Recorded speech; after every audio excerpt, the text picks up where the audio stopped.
Jadi untuk mengikuti jalan Allah niku harus mengikuti jalannya orang-orang yang telah engkau beri nikmat. Telah itu artinya finish. Finish itu artinya sudah meninggal. Saya masih ingat betul kalimatnya Mbah Mun, kalau kamu mengikuti orang, kalau ingin kebenarannya permanen, ya yang sudah meninggal. Potongan-potongan soleh dadakan ngeten kan nggak meyakinkan. Pas ngaji gayanya kayak wong soleh, enggak mulai kumat meneh, soleh meneh, kumat meneh, itu kan nggak meyakinkan. Istighfar dia nangis, karek nonton dangdut dia nyesal. Terus apa ya, nggak jelas no? Terus gak kasil maksiat ya nyesal, gak kasil toat gitu nyesal. Itu nanti ikut partai wa akharuna atarafu bi dzunubihim khalatu amalan shalihah wa akharuna sayyi'ah. Jadi orang-orang zaman akhir itu nyampur aduk antara kebaikan dan keburukan. Kayak sampean sering sholat saf awal itu ya baik, tapi ya ono sombongi. Maksudnya ono sombongi, kowe iku sapa wani kok ngarep. Maksudnya itu ya ribet kan. Makanya ada wali jadi wali itu karena kalau sholat itu di belakang. Alasannya aku izin ke pangeran sawane kok ngarep. Jadi ilmu itu macam-macam. Bapak Rian sering dawuh, nak ana wong istiqomah ngimami masjid itu ya apik. Tapi nak keseringan ya perkarane ambisi mau digenti. Jadi istiqomah itu nak keterusan itu ya jadi ambisi. Mulane gak jelas ngimami masjid terus istiqomah apa mau. Artinya apa? Hidup ini nggak jelas. Justru nggak jelas itu bagus karena ketok menusane, nopo? Ketok menusane. Sehingga dalam ilmu fikih itu lucu. Kalau cerita wali-wali top, Abdullah bin Umar, niku semadzhab dengan Abdullah bin Abbas. Mboten seneng urip teng tanah haram. Ketika banyak ulama, banyak sahabat senang hidup di tanah haram, alasannya sholat di tanah haram itu seperti 1000 nawa sholat. Tapi yang dipikir beliau bukan sholatnya, maksiat di tanah haram juga lipatannya sama. Maka rumahnya Abdullah bin Umar itu pasti yang berbatasan. Nak sholat di bojone di tanah haram, nak tukaran metu. Jadi ono area tukaran itu dikondisikan steril. Jadi masyhur itu. Jadi beliau nak lagi mesra mbek bojone wiridan teng tanah haram, nak tukaran metu sik. Baru tukaran secara meyakinkan karena sehingga kita di Indonesia sebenarnya punya sisi yang luar biasa karena kita tidak maksiat di tanah haram. Jadi bisa saja kita ini orang keren karena tidak pernah maksiat di tanah haram. Walaupun saya tahu kaji atau umroh tambah keren karena nggak pernah maksiat di. Karena banyak juga orang yang nangis di Masjid Haram jebule ngenes, samu naki sing elek bojoku tok. Ora wong Turki wayu, wong Pakistan wayu. Bareng roh bojone elek wireng pesek. Terus nangis, ya Allah, samu naki sing elek kok bojoku tok. Nah, berhubung wayah haji dikira itu religius, no? Akhirnya sing wedok gak terima. Samu naki ganteng kabeh sing elek kowe tok. Makanya di haji itu pangeran nyindir faman faradha fihinnal hajja fala rafatha wala fusuqa wala jidala bil hajj. Itu pakai fi ku ing dalem. Jadi potensi maksiat kalau kaji itu fi. Justru pas haji itu pas potensi maksiat. Wong tenggene matof niku nggon tawaf niku. Wis masyaallah wong ayu ki pirang-pirang, wong ganteng ki pirang-pirang. Terus mari geger, mergo rebutan ngambung hajar macam-macam. Jadi pulau suwon ijtihad, dia napa ijtihad itu harus kita dengar. Jadi di antara mazhabnya ulama termasuk Abdullah bin Abbas itu nempat di Taif. Taif itu dari Mekah 3 jam. Alasannya nggak ingin kalau terjadi apa di tanah apa haram. Kita tahu Ibnu Abbas itu mengalami konflik politik dengan Abdullah bin Zubair. Itu ekstrim betul konflik kedua beliau. Akhirnya beliau milih ya, di tanah haram. Wis tukaran-tukaran lah nak raneng tanah haram. Maksudnya gremeng, bukan tukaran bacaan gremeng lah, gremeng sidik nara yang Masjid Haram. Artinya jangan kira orang di Indonesia terus ndak hebat, ya hebat, punya sisi nggak maksiat di tanah haram. Ya misalnya sholat gak ngewarep nang Masjid Haram, jebule sholatnya ya Allah sini uang. Terus gak ngewarep paling afdol, jebule paling keliru coba. Mulai takbir yo keliru plus seudon. Haji Indonesia nu nak sofa walu niate rada elek. sudah sih mau coba bismillah tau ora tau tak gue ngarep terus kalau yang kesekian kali ditanya gitu jadi niatnya gue ngarep kepengen ngetes sudah sih mau coba bismillah tau ora lu ngaku apa sholat atau apa seudon bantah-bantahan aku krungu dhewe tau gue ngarep encen ra maca sing gue guri ora maca tapi lonton ora caku gue ngarep ya kepengen krungu nyatane ora jadi gue ngarep terus kedua niatnya itu balapan ngambung Hajar Aswad jadi sholatnya gue ngarep sekali salam langsung melayu ngambung Hajar Aswad itu niat tapi niat elek roh tapi tidak semua yang di sofa walu niatnya baik tapi niat tidak baik itu kadang baik itu saking apiane pangeran kalau kenangan cerita dari Mbah Mun yang paling saya kenang itu gini dulu wono santri nakal ya jadi ora dulu tok saya luwih akeh tapi sawangannya cerita kan kudu dulu karena sejarah itu syaratnya harus diomongkan dulu jadi aku rada kecewa sejarah itu dulu wono santri nakal saya luwih akeh ini aku kepengen nginceng ninge mergo ning wayu iku dhisik jarang ning sepeda motor ngalor ngidul ning pasar Bangilan jarang dadi nek kepengen roh iku kudu dadi bakul banyu dados bakul banyu karena satu-satunya cara roh wong ayu kudu dadi bakul banyu nyamar kalau jauh ini ngisine ning jero jeding jadi kadang ya roh ninge rajil bapan macam-macam kiai ini wali tenan bukan wali debutan bukan wali senior namun wali betul. Nah, sampai itu jadi wali kan terus rono kuota wali, segelem ragelem jumlahnya supaya tetap ada terus diangkat nonton mawon wali. Lu bertahun-tahun Kiai ini ngerti seneng mergo digratisi dikai rego murah. Kiai ini ngerti nek iku niate elek. Suatu saat gak ada perkembangan santri ini mulai gremeng karena gak direspon. Diceluk ke kiai ini. Kiai pentok anakku. Nggih Yai. Kowe sholat ning Masjid Haram saf awal 40 dina jamaah mbok saf awal. Nggih Yai. Kok bar tak rapekno anakku. Nggih. Seneng sholat. Hari pertama ya demi dapat istri, hari kedua terus. Suwe-suwe ku ku nyaman. Betapa nikmatnya sujud, nikmati rukuk terus nyaman. Saking nyamannya itu berkebutuhan sholat di saf awal. Bukan karena cewek tadi. Bareng hari ke-40 diparani mbek kiai ini. Aja mulai tak rabekno lho mboten saged Mbah jare nek wis salat 40 dina tak rabek mboten salat diterima untuk cawe tok mboten ngenyak uang salat diterima dijoli jadi orang nggak bener itu kadang ya jadi bener jadi wali kadang daftarnya lewat bakul banyu terus kadang rodok delok wedok sithik-sithik tapi nek pangeran ngangkat kira kurang coro jadi wali can iki akhirnya kiai ini sing nangis cung gelem lecok kamu pede mantu ini gak gelem tenan ngenyak uang sholat diterima dijoli gitu. Wah itu luar biasa terus malah ini ngaji terus ngaji talqinul fikri bahwa pada akhirnya sing paling dhuwur teng hadhihi dar la ilaha illallah. Nah saya punya cara untuk sampean supaya la ilaha illallahnya itu sah dan meyakinkan. Nah, cara hakim itu sah dan kitab yang sering dibaca Mbah Mun diantaranya untuk kalimat itu kitab Zadul Ma'ad. Iku nak nerangno la ilaha illallah niku luar biasa. Itu kitab kesayangannya Sayyid Abdul Al-Haddad. Beliau ngendikan diantara kitab kesukaan beliau selain Ihya itu kitab Zadul Ma'ad. Itu beliau kalau ngendikan bihadihi ya maksudnya bihadil kalimah ussisatis samawati wal ardh jadi langit bumi dibikin jadi beliau mulai berpikir pertama gini surga dibikin dengan segala kemewahannya itu bagi yang tasdik liman saddaqa bila ilaha illallah wa liman amana bila ilaha illallah. Neraka yang dibikin sebegitu ekstrim sampai anak wong dicemplung ngenteni 70 tahun lagi ceblok wah itu ora kebayang carane gawe entakno bego kan itu jadi barang nak diceblokno ning neraka itu cebloke tok ngisor ngenteni pinten 70 tahun. Makanya kemungkinan keluar dari neraka itu kecil. Nah, agak untuk syafaat itu kecil. Wong wis kira iso kebayang kan? Itu pun diciptakan untuk yang menolak dalil. Jadi surga dibikin ya lihadil kalimah, neraka dibikin juga lihadil kalimah. Jadi hadil kalimah itu mizan, ini ukuran. Yang nerima masuk surga, yang menolak masuk neraka. Hisab juga gitu, ada hisab itu ya karena kalimat la ilaha illallah. Orang kafir itu nanti tidak dihisab. Nah cara Ibnul Qayyim atau saya nggih ngoten. Ulaikal ladzina kafaru bi ayatina rabbihim wa liqaihi fahabitas a'maluhum fala nuqimu lahum yaumal qiyamati wasna. Ya lucu tuh, masuk Fir'aun dihisab.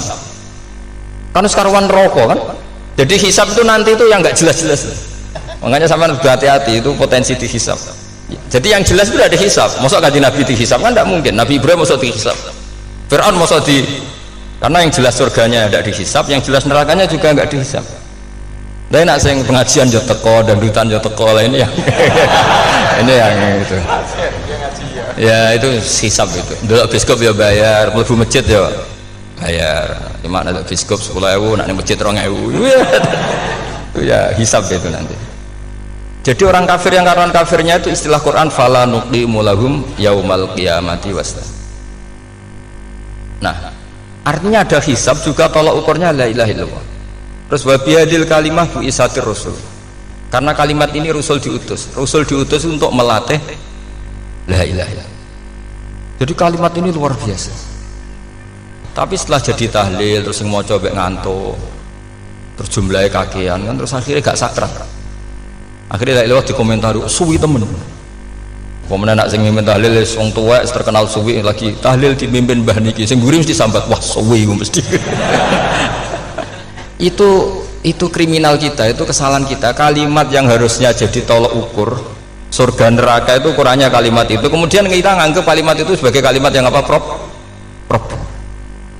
itu udah sampai ya. Makanya kalau suwon sing mimpin tahlil udah suwi-suwi lah. Istilah ilal ping telu hadir terus bar. Niku semua ijazatnya hanya 3 kali itu kok udah dipirang-pirang niku. Tapi nak la ilaha illallah tolong gak hadir ya tak baleni neh dadi 6. Kok gak hadir? Jebule ping 1000 pun ndak hadir. Lah ini yang masalah. Terus kalau waca ndak ini supaya sampean ngerti kalimat itu menjadi kualitasnya bagus ndak itu karena cara pandang. Itu tadi kalau sampean mikir surga dibikin semewah itu dengan fasilitas bidadari secantik itu, semuanya kelas A, itu ya bagi yang menerima la ilaha illallah. Neraka dibikin se ekstrim itu juga bagi yang nolak. Jadi ini kalimat pembeda, makanya kalimat haqqin 'alaiha nahya wa 'alaiha namun. Terus wa biha tu 'alaiha. Ijazah gini usume usum. Wa biha ta 'alaiha. Tren ini gini wa 'alaiha ta wa biha. Wa biha apa wa 'alaiha? Enggak yang di sini umumnya. 'Alaiha nahya wa 'alaiha namut. Wa 'alaiha ta wa biha. Wa 'alaiha ta wa biha. Wah berarti orang jelas prinsipnya, gak jelas. Jadi kalau suwon Mbah Mun sepuh-sepuh niku fi akhiri hayati nu sering maos talqinu zikri, karena memang beliau ingin di akhir hayatnya juga kita semua nanti di akhir hayatnya semuanya min ahli la ilaha illallah Muhammadur Rasulullah. Dan itu dimulai dari sesuatu yang sangat-sangat ilmiah. Yaitu tadi dimulai kenapa surga dibikin untuk sing iman la ilaha illallah. Kenapa neraka dibikin untuk yang menolak la ilaha illallah. Kemudian Rasul diutus untuk melatih la ilaha illallah. Nanti ada azab ya karena menolak la ilaha illallah. Ada maghfirah karena yang terima la ilaha illallah. Makanya istighfar, kalau cara oleh istihad, niku istighfar itu setelah la ilaha illallah cara kula oleh istihad ya. Di beberapa Indonesia itu thariqah punya istighfar dulu baru la ilaha illallah. Tapi banyak ulama yang berpendapat dibalik, la ilaha illallah dulu baru, karena istighfar itu didengar Allah itu setelah tauhidnya benar. Ini cara madzhabnya Abul Hasan apa? Asyadili, yaitu fa'lam annahu la ilaha illallah baru wastaghfir li dzambika ai li hadil kalimah. Karena orang bisa dimaafkan itu berdasar kalimat la ilaha illallah. Misalnya begini ya, orang kafir itu kafir terus sampai 70 tahun. Sekali melafatkan la ilaha illallah itu yughfar lahum ma qad salaf. Jadi kullil ladzina kafaru iyantahu yughfar lahum ma qad salaf. Artinya orang kafir itu belum pernah tahlil, belum pernah istighosan, ya belum pernah istighfar, tapi sekali melafatkan la ilaha illallah secara sah langsung yughfar lahum ma qad salaf. Berarti dulu mana la ilaha illallah sama istighfar untuk kepentingan dimaafkan Allah? La ilaha illallah cara madzhab Abul Hasan Asyadili, karena alasannya wong kafir sing kafir wae tanpa istighfar asal kalimat la ilaha illallah benar langsung yughfar lahum ma qad salaf. Jadi cara pikirannya Abul Hasan Asyadili itu la ilaha illallah yang benar dan kamu baru istighfar, nanti insya Allah pasti dimaafkan bihaqqi la ilaha illallah. Jadi fa'lam annahu la ilaha illallah baru wastaghfir li dzambika bihadil kalimah, karena sahnya istighfar setelah kalimat ini sah. Itu orang kafir yang kafir berpuluh-puluh tahun itu langsung diberi bonus sama Allah, yughfar lahum ma qad salah. Lah ukuran iyan tahu pakai apa coba? Hei para wong kafir, nak kowe mendo sangka kekafiran, ukurannya pakai apa? La ilaha illallah. Sekali la ilaha benar langsung yughfar lahum ma qad salah. Makanya ketika ya Ja'far Shadiq, Sayyid Ja'far Shadiq, beberapa lama arja ayatin fil Quran adalah qulil ladzina kafaru yantahu yughfar lahum ma qad salah. Tiga mana kan abet sisa malaikat wong kafir 70 tahun Gusti mau celek lu pisan langsung jenengan sepuro, mosok kula imam tahlil boten jenengan sepuro. Ya tapi masalahnya nak malaikat, tapi kowe golek wajib lha iku mari perkara iku mulai masalah kan. Bangsa ora ikhlas iku mulai masalah. Nak sing guri malah meneh, tapi ki ngono celek lu ambek gremeng. Mergo kesuwen. Dan nak kesuwen wong gremeng sing dosa sing tahlil apa sing gremeng? Sing tahlil ya melok dosa mergo kesuwen, sing gremeng dosa wong kalimat thayyibah kok digremengi. Nah, terusno sing undang ya melok dosa pisan ribet kan. Ya ora ono fikih ngono ya ora ono. Maksudnya kalau cerita daripada rawan dosa ya mendingan la ilaha illallah sing ora gremeng. Carane piye? Sing mimpin ya sing fasih sing cepet. Ngene insyaallah. Oh teng desa kula anggere muni tahlil ben Gus bakso nang kabeh, mesti cepet, jamin mesti cepet. Kalau ya sering ngomong, aku cepet lah luwih mandi sing suwi ya. Mergo suwi mari dosa gremeng ya, perkara. Lagi kan do sungkan mek kula. Nah, tengah adat masyarakat kan nggih sampai Gus sampai anak kiai kan sungkan tadi kiai sing tua-tua akhirnya melok cepet. Dan ini harus dielmoni. Saya ulang lagi ya. Sebetulnya dalam thariqah Syadziliyah itu la ilaha illallah dulu baru istighfar. Alasannya apa? Sihhatul istighfar itu ba'da sihhati la ilaha illallah. Jadi dia bawa ke qulil ladzina kafaru iyantahu yughfar lahum ma qad salaf. Saiki intiha anil kufri, berhenti kekafiran dengan kalimat apa? La ilaha illallah. Itu langsung yughfar lahum ma qad salaf. Dan Allah ngendikan fa'alam annahu la ilaha illallah baru wastaghfir lidzam. Ai bihadil kalim. Artinya gini, bisa saja istighfar kita itu tidak didengar Allah karena tauhid kita tidak pernah benar. Mau ngelafat notok tapi tauhidnya tidak benar. Maka terus dibutuhkan latihan-latihan dari ahlul ilmi, misalnya kayak Imam Sanusi, kayak Imam Asy'ari. Itu pelatihan-pelatihan la ilaha illallah dengan pemaknaan yang luar biasa. Misalnya begini, ambil saja la ilaha illallah itu dengan makna seperti ini. Tidak ada sesuatu yang maujud kecuali disebabkan oleh yang super maujud. Alam raya ini, langit bumi ini kadung berstatus maujud. Kan nggak mungkin yang maujud diciptakan yang tiada. Nak ngono hadhil maujudat khalaqaha wajibul wujud. Lah wajibul wujud ini yang bernama Allah Subhanahu wa ta'ala. Maka kualitas Anda iman tuh lebih tinggi. Selama ini kan enggak. Orang no pangeran kecuali Allah. Terus Allah itu yang siapa? Ya Allah yang siapa itu harus kamu berani mensifati. Allah belum pernah menceritakan dirinya di Quran kecuali beliau dia mensifati zatnya.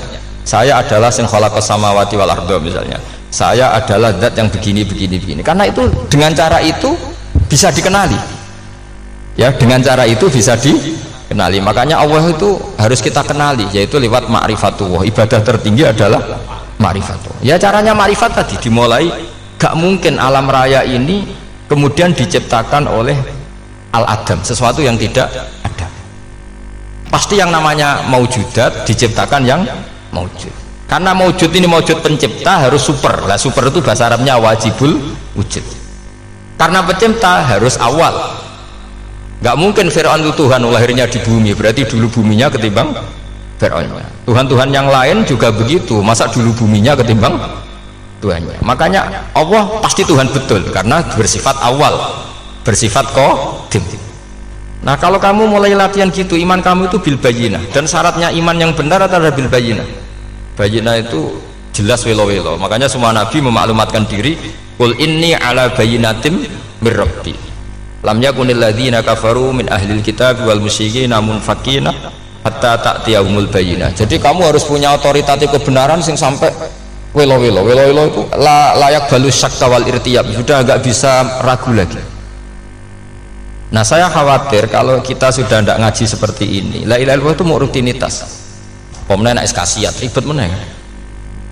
Nak diwaca 1000 kasiat ini, nak diwaca 2000 kasiat. Wah itu ngawur lagi.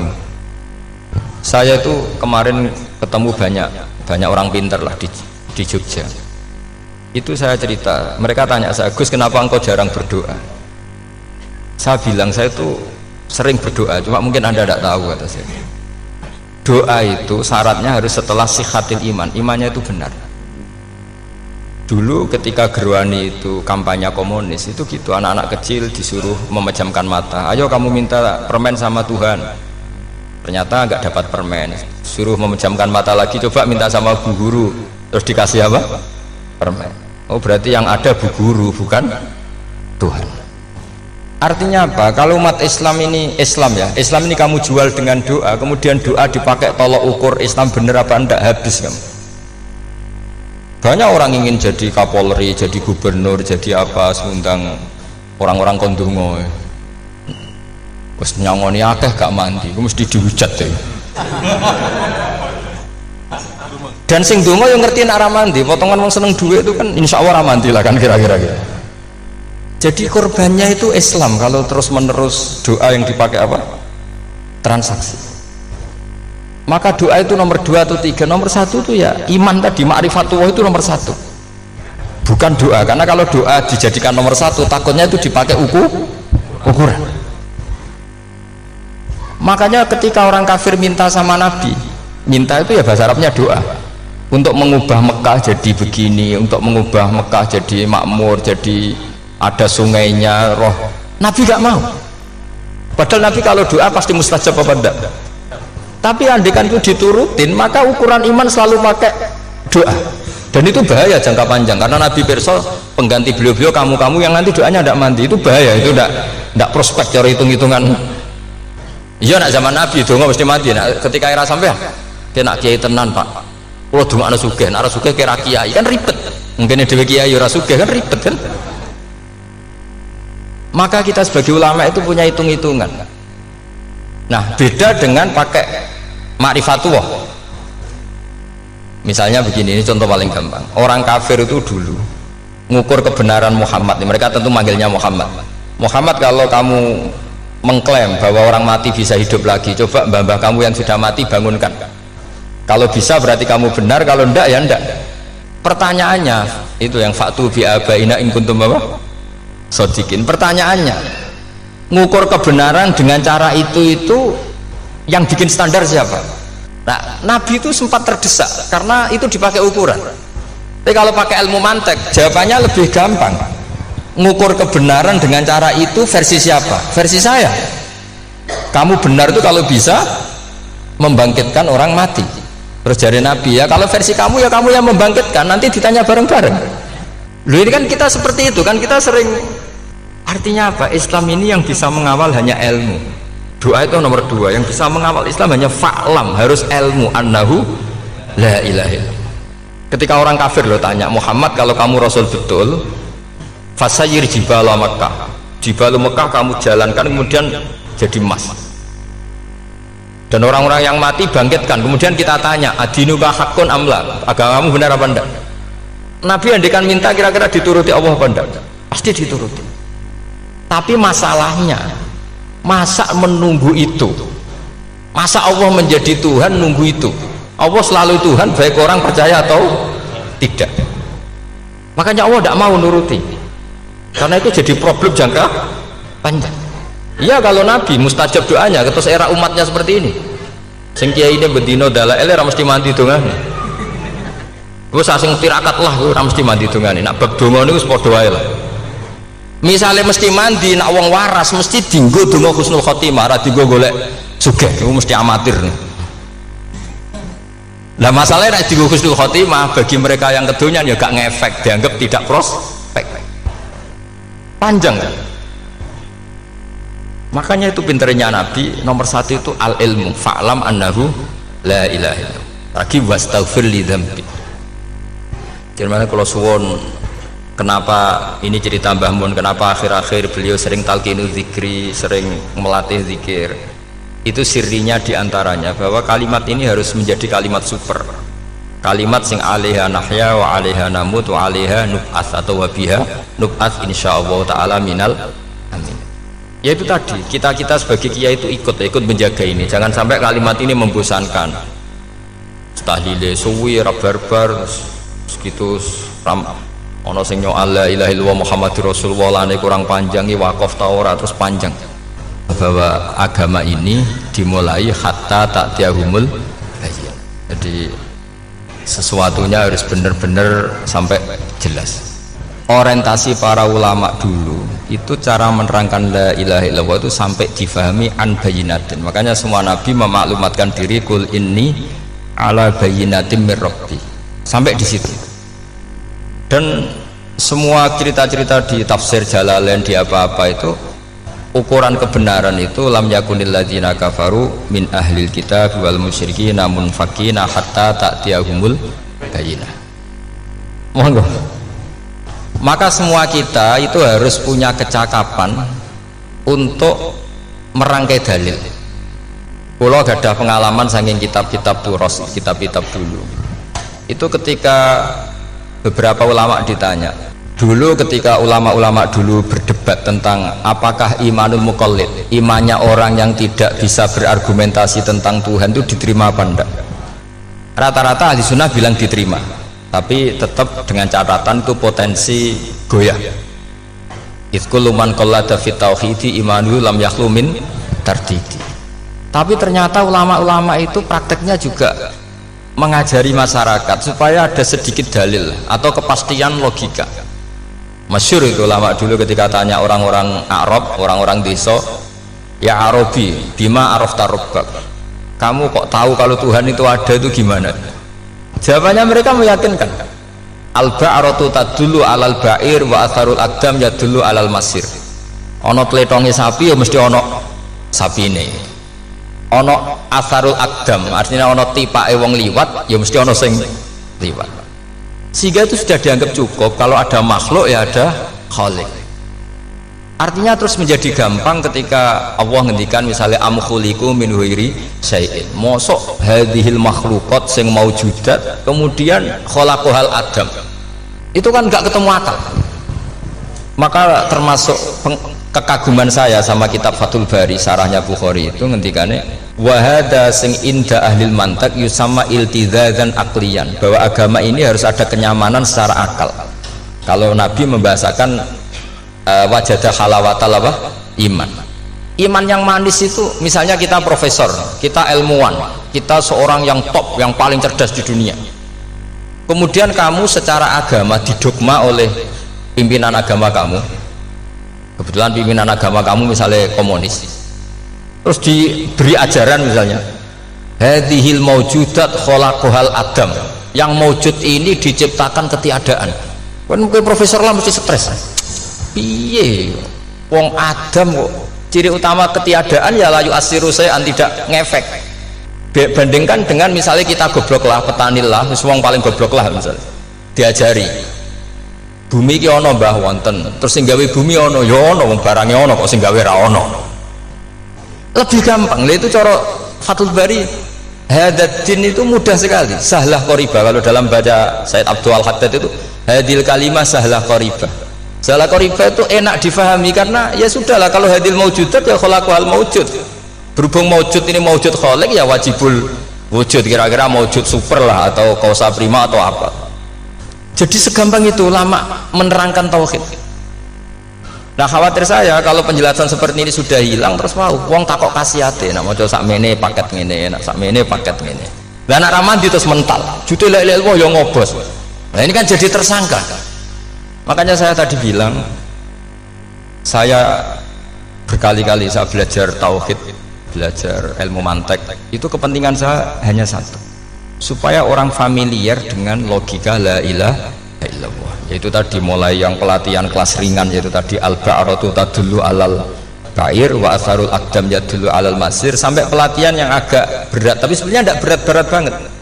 Karena tadi am khuliqu min ghairi syai'in, masa kalian semua yang sebegini hebat maujudat kemudian kamu disebabkan oleh sesuatu yang tiada. Lha iku mbok sampean profesor lah iku iso logika, wong barang ra ono kok nyebabno. Al-aqdam ya dulu alal masir. Jadi ono peledong ya mesti ono sapine. Ono tipak tracaane tak kaki ya berarti ono wong sing barli liwat. Artinya hadil alam ini atharun min athari kudratil. Terus kalau suwun kalau wau mun maca sanad talqinu dzikri dari Mbah Mun, dan saya berharap kita ini saling menopang.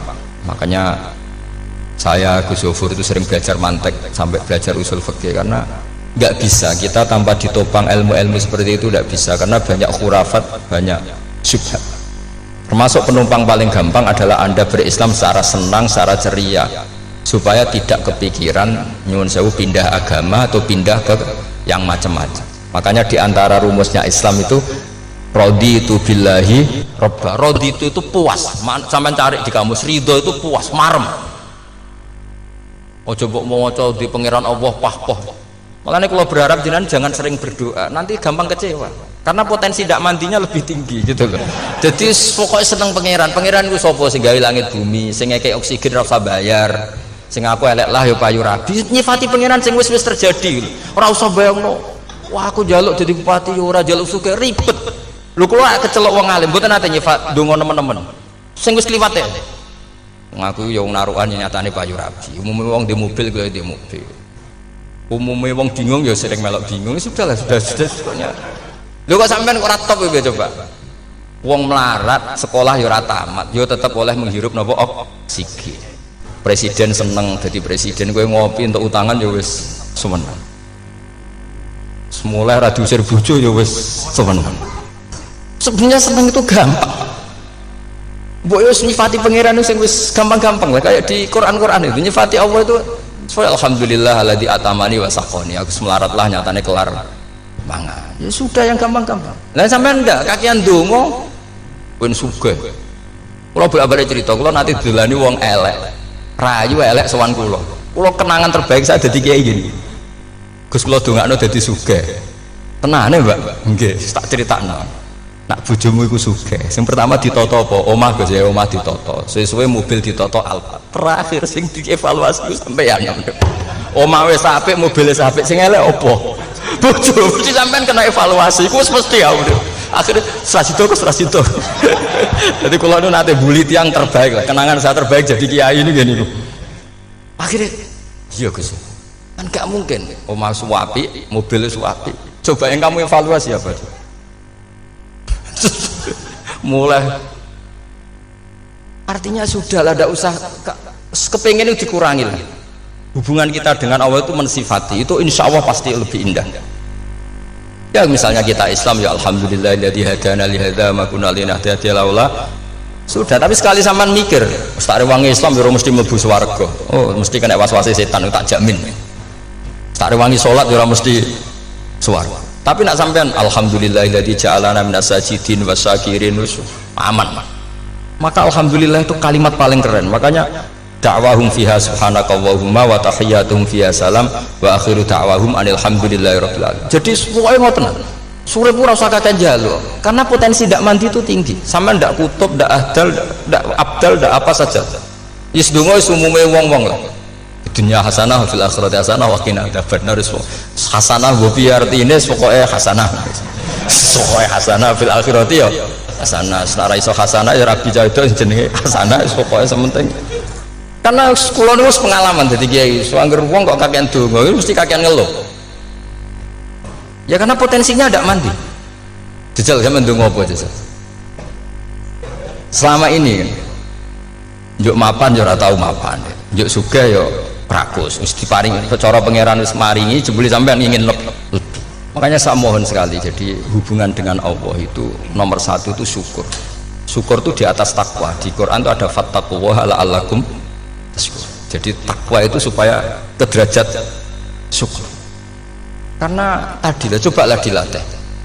Saya pernah ngecek orang yang sekarang dugem menikmati maksiat dengan orang yang takwa mensyukuri tidak maksiat, itu nikmatnya itu masih tinggi nikmatnya orang yang syukur karena berhasil meninggalkan maksiat. Makanya kamu yang syukur. Bengi-bengi seradi duit ning kamar wudu, bariku ngelamun cucuk esuk. Yes, alhamdulillah gak maksiat. Sekarang usah bayangno terus tahajud, qiyamul lail iku para habaib, para ulama itu sekarang ramakome lah seperti itu. Sukses ramakome. Tangi turu seradan tempire iku alhamdulillah. Pokoknya sing gampang-gampang ya. Dan itu memang ajarannya Nabi. Jadi Nabi itu kalau bikin ajaran itu orang sing asbaha aminan fi sirbi sesokoe mu'afan fi badani indahu kutu yaumi faka'an nama khizat lahu dunya bi hadzafiriha. Jadi bayangkan ini man asbaha aminan fi sirbi ngontrak ya ora diusir sing di omah, kumpul mertua ya ora diusir mertua, kumpul bojo ya ora diusir bojo, aminan fi sirbi mu'afan fi jasadis urip nak guyu do banter wis bengak-bengok indahu kutu yaumi dina iku iso mangan iki faka'an nama khizat lahu dunya bi hadzafiri anggap ae kowe itu sak donya lha wong paling sugih gawe kolam renang paling 100 meter persegi kowe ndelok laut renang sak kapoke pokoke urip sing gampang itu kok senengane repot oh senengane repot pokoke kula kepengin niku jenengan syukur lah pokoke lho nggih malah niki pokoknya niki kampanye syukur lah pokoknya karena tadi coba yang biasa donga-donga itu dikurangi lah syukurnya dulu yang lho sampean tak arani doa yang mandi itu dimulai apa asana Allah tinggi mana doa dengan syukur Nabi itu kalau berdoa itu nyifati Allah panjang sekali alhamdulillah hamdan katsiran terus wa hamdan wa fi ni'amahu wa yukafi mazida ya rabbana lakal hamdu kama yanbaghi li jalali wajhika azimi sultanik la nuhsi sana'an 'alaika anta kama athnayta 'ala nafsik antal muqaddim wa antal muakhir wus panjang sampean kan gak muqaddimah suwidi dongane sing wis gak dietika blas kalau kan sering maos ikhya itu kalau muji pangeran itu sampai lupa Imam Ghazali saking panjangnya sama delok donga-dongane Nabi itu kalau muji Allah itu panjang sekali dongane sithik nak jenengan muqaddimah alhamdulillah rabbil alamin nabi angob pas donga ya Allah ya Rabbana temenan sudah gak dietika ya.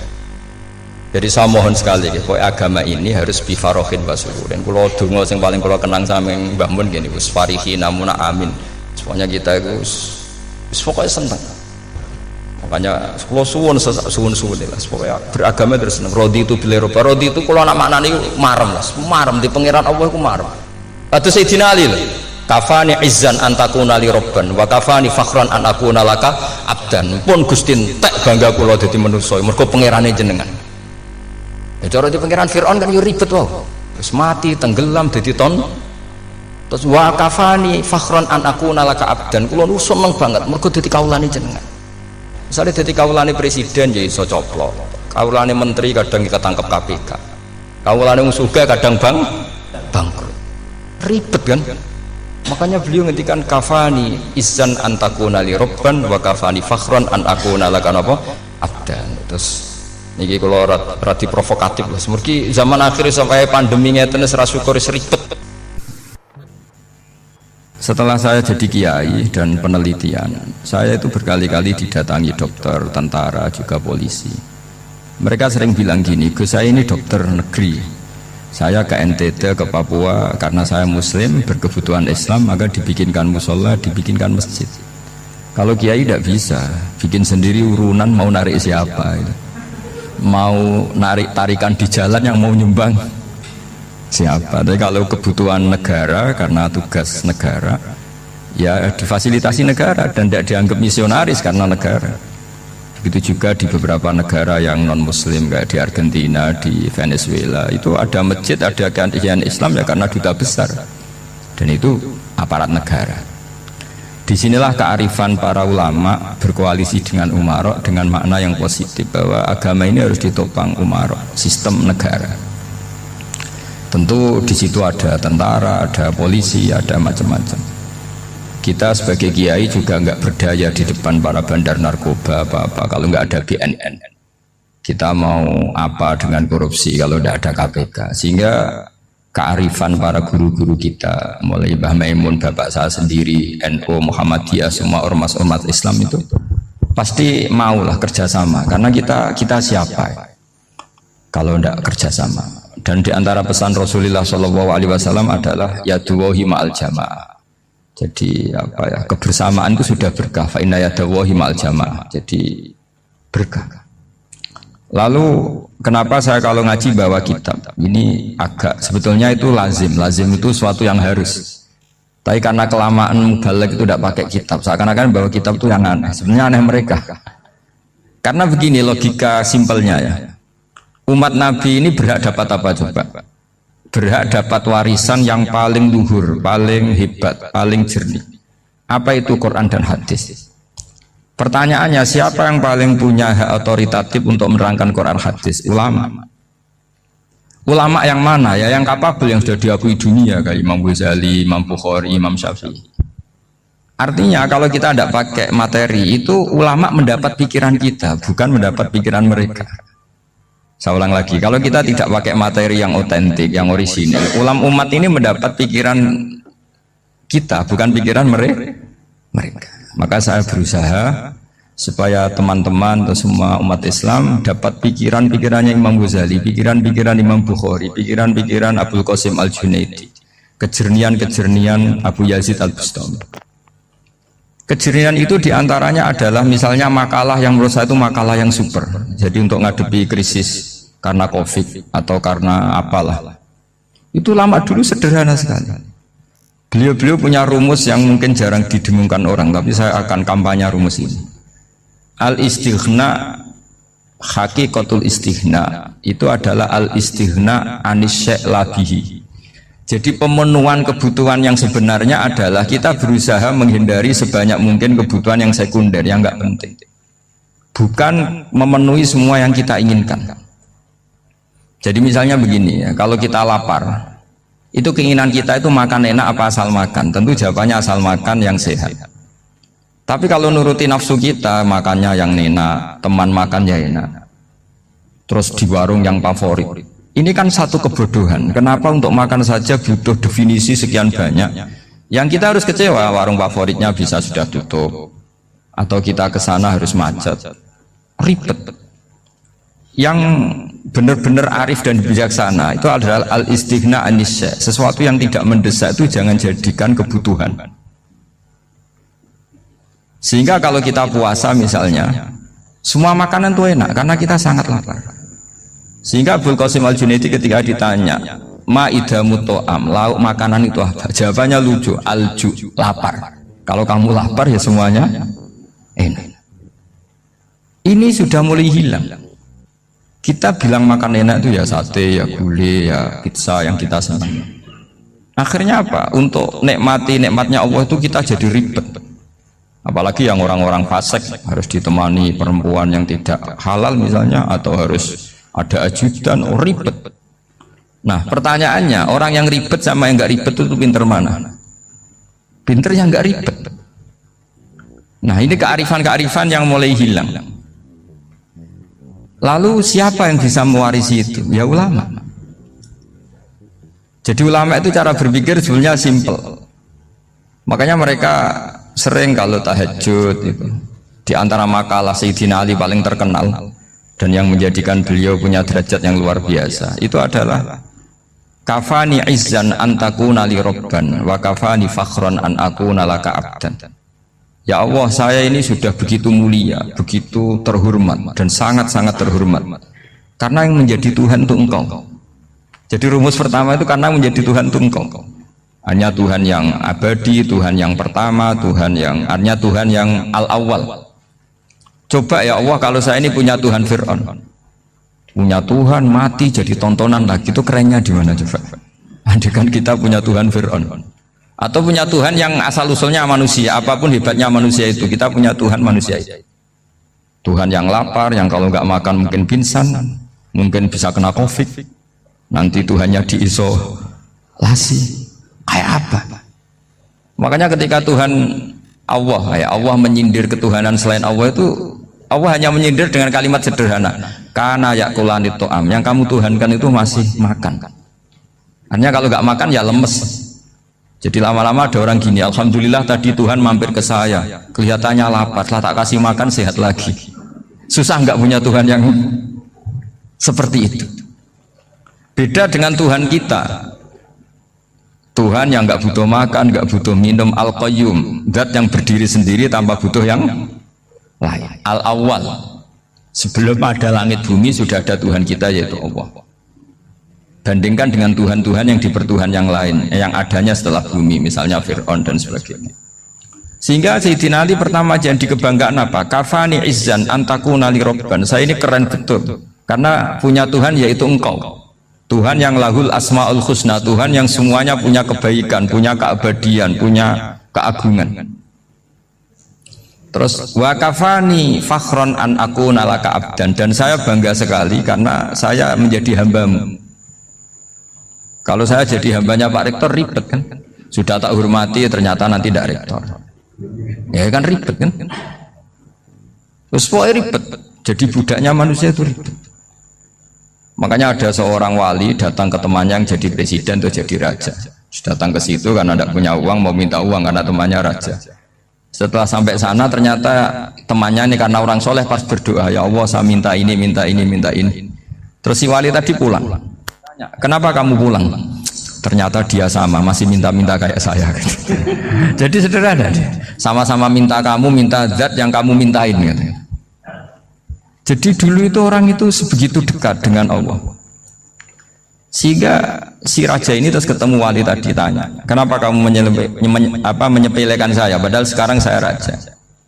Terus ditanya sama wali tadi, karena temannya, kalau kamu di padang pasir tidak bisa minum, dan harus minum 1 gelas dengan ongkos, kamu harus mengasihkan semua kerajaan kamu demi minuman itu. Pilih mana, minuman apa tetap jadi raja? Ya saya milih bisa minum. Saya tidak raja tetap hidup, tapi kalau nggak minum mati. Bagaimana Anda bangga dengan satu kerajaan sing la yusawi kak samain, yang tidak sama dengan segelas air.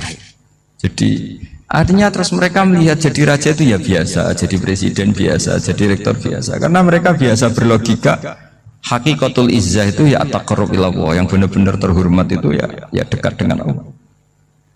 Begitu seterusnya mereka bikin paradok-paradok yang aneh, tapi itu menjadi pelajaran. Bapak saya Ki Nur Salim itu senang baca anekdot Nasiruddin Koja. Itu kalau bikin orang-orang aneh, itu dia datang ke satu pesta pakai baju lusuh, pakai sarung lusuh atau celana lusuh, sama Sohibul Bed yang punya acara dibiarin. Setelah dibiarin dia pulang pakai jas, pakai dasi, pokoknya keren, dihormatin, pakai alpat, pokoknya dihormatin, silahkan. Pas dia disuruh minum, minumannya itu disokkan saja ke sakunya. Jas, kamu harus minum yang banyak karena kamu yang dihormati, bukan saya. Terus makanan semuanya diletakkan di saku, ada yang apa, ayo kamu makan yang banyak. Alpatnya juga gitu, dikasih sate apa, ayo kamu makan yang banyak. Mereka tidak melihat saya, melihat kamu. Akhirnya orang satu pesta itu istighfar semua, berarti kita ini salah. Terus dia pidato, kenapa kamu ngomong gitu? Tadi saya datang, orangnya sama, gara-gara beda pakaian penghormatannya beda. Berarti yang berhak dapat makanan ini jasa ya, bukan saya. Betapa naifnya kita sebagai orang, ternyata kita masih hormat sesuatu yang seperti itu, yang atribut lah. Jadi orang-orang sufi itu orang yang bisa menertawakan dunia. Akhirnya ya pertama dia dianggap orang gila, masa jas dikasih makan, dikasih minum. Tapi secara fikih dia benar, haram dia makan. Karena pas dia datang dibiarin, setelah pakai jas dikasih makan. Berarti hakikat yang dapat rezeki siapa? Jasnya apa orangnya? Jasnya apa orangnya? Jasnya. Jadi itu orang-orang sufi, kearifan orang-orang dulu itu bisa ngelola hal-hal yang keseharian menjadi luar biasa. Ada seorang wali melihat istrinya makan 1 piring, anaknya makan 1 piring, ditanya, kalian kenyang? Wah, kenyang sekali. Melihat anaknya minum kopi 1 cingkir, senang. Kalian senang sekali. Wah, kalau senang dengan hal-hal yang murah bisa, ngapain harus senang dengan hal-hal yang mewah? Bodoh sekali saya. Sehingga terus mereka bisa qanaah. Qanaah itu ya hidup itu simpel, sederhana. Jadi tentu saya tidak akan ngomong yang muluk-muluk, selain itu tidak bidang saya juga juga apa ya, kita ini butuh obat di kondisi COVID seperti ini, butuh kesederhanaan, butuh apa ya, istighna tadi. Kita harus istighna billah an ghairillah. Jadi sudah cukup bahwa Allah ini segalanya. Sehingga tadi saya dengarin himnenya Unisula, yang paling saya kagum adalah dimulai dengan kalimat-kalimat thayyibah. Di antara tugas suci Nabi Ibrahim dan semua nabi adalah wa ja'alaha kalimatam baqiyatan fi aqibi. Nabi Ibrahim itu nabi yang diberi gelar Allah. Dia adalah nabi yang menjadikan kalimat tauhid itu kalimat yang abadi. Fi aqibi, di anak turunnya, di semua generasinya, baik anak turun karena gen maupun karena pembinaan, karena pendidikan. Ini penting sekali saya utarakan karena apa? Satu kehidupan itu sebenarnya digerakkan oleh kata-kata, oleh moto kalau orang bahasa modern. Sehingga banyak ulama mengatakan al-ibarat qutun li'ailatil mustami'in, bahwa redaksi atau moto atau pegangan hidup itu penggerak kehidupan. Sehingga sebetulnya manusia itu digerakkan oleh kalimah-kalimah itu, oleh moto-moto itu, oleh prinsip-prinsip hidup itu. Misalnya orang Palestina itu tiap hari ke pasar gitu. Mereka ke laut itu. Ditanya kenapa tidak takut tembak Israel? Jawabannya lucu. Kena tembak ya mati, nggak makan ya mati, nggak kerja ya mati. Ya sudah sama-sama mati, ya mendingan aktivitas normal. Tapi saya tidak menyarankan itu untuk melawan COVID. Ini cerita saja. Kamu jangan provokator itu. Karena ini wilayah sensitif.